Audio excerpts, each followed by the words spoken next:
आज इस राज्य को जिस प्रकार से इसके विरासत को संजोने का काम किया गया हो, मुझे याद है पटना से बनारस बहुत कम दूर है मित्रों। मैं बनारस जब आता था तो काशी विश्वनाथ की उस तंग गलियों में से गुजरकर भोले बाबा का दर्शन करने जाता था।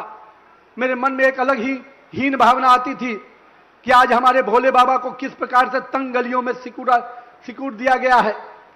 मुझे मालूम है कि आप भी बाबा विश्वनाथ के दर्शन करने जाते होंगे, लेकिन उस कालखंड को याद कीजिए और आज का काशी विश्वनाथ देखिए। आपको गर्व होता होगा कि मैं हर भारतीय को कि आज मेरे आराध्य देव भोले बाबा का दर्शन करने के लिए गंगा के तट पर काशी विश्वनाथ को जब देखता हूं तो मुझे बहुत ही गर्व होता है मित्रों। मैं आज इसलिए इसकी चर्चा कर रहा हूं, चाहे अयोध्या का प्रभु श्री राम का मंदिर हो। आज कुछ लोग कह रहे हैं कि किस प्रकार से वहां पर चर्चा कर रहे हैं। मैं आज उस चर्चा पर जरूर आऊंगा मित्रों।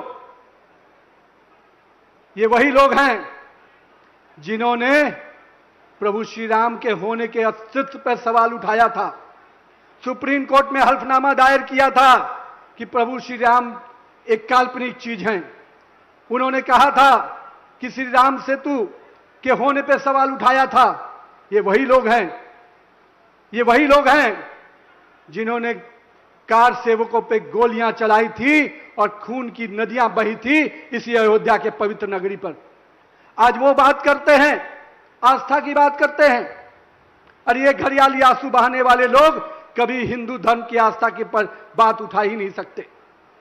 भारतीय जनता पार्टी और मैं कह सकता हूं राष्ट्रीय स्वयंसेवक संघ के लोगों ने, वीएचपी के लोगों ने जितना संघर्ष किया, जिस आस्था के साथ 500 सालों का वो संघर्ष और पिछले 100 वर्षों का उनका जो संघर्ष है, वो कहीं ना कहीं आज भव्य अयोध्या का प्रभु श्री राम का मंदिर है उसके रूप में सामने हमें दिखता है।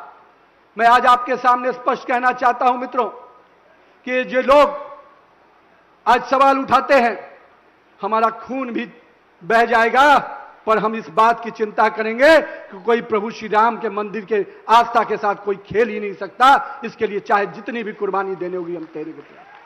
हमारी सरकार ने स्पष्ट किया है, हम कार्रवाई भी करेंगे, हम जो चीजें हम उसमें सुधार भी करेंगे, पर जो ये हिंदू विरोधी ताकतें जिन्होंने हमेशा हिंदू धर्म का अपमान किया हो, हिंदू देवी देवताओं का अपमान किया हो, जिन्होंने हमारे आस्था के साथ खेला हो, आज अगर राजनीति रोटी सेकना चाहते हैं तो मैं आपको स्पष्ट रूप से कहता हूं, राहुल गांधी जी, अखिलेश यादव जी या केजरीवाल हो, आप हिंदू धर्म को इतना कमजोर मत समझिए कि आपके झांसे में आएंगे, आपके भरमाने पे आएंगे।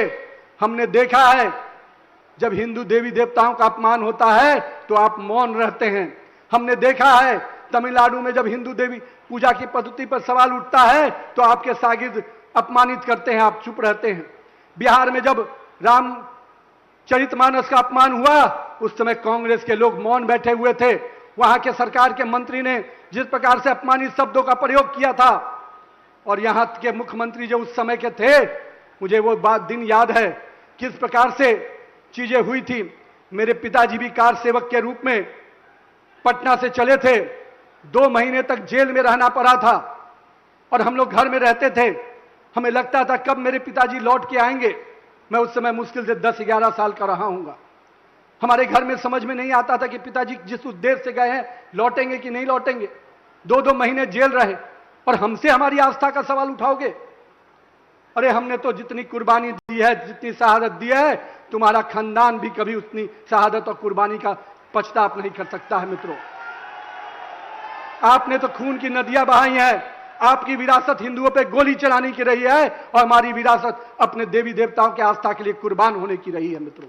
इसलिए मैं आपके माध्यम से स्पष्ट रूप से कहता हूं, हमने विरासत को संजोया भी है, हम उसको संभालेंगे भी और उस पर गर्व करने के लिए हर हिंदू को प्रेरित करेंगे मित्रों।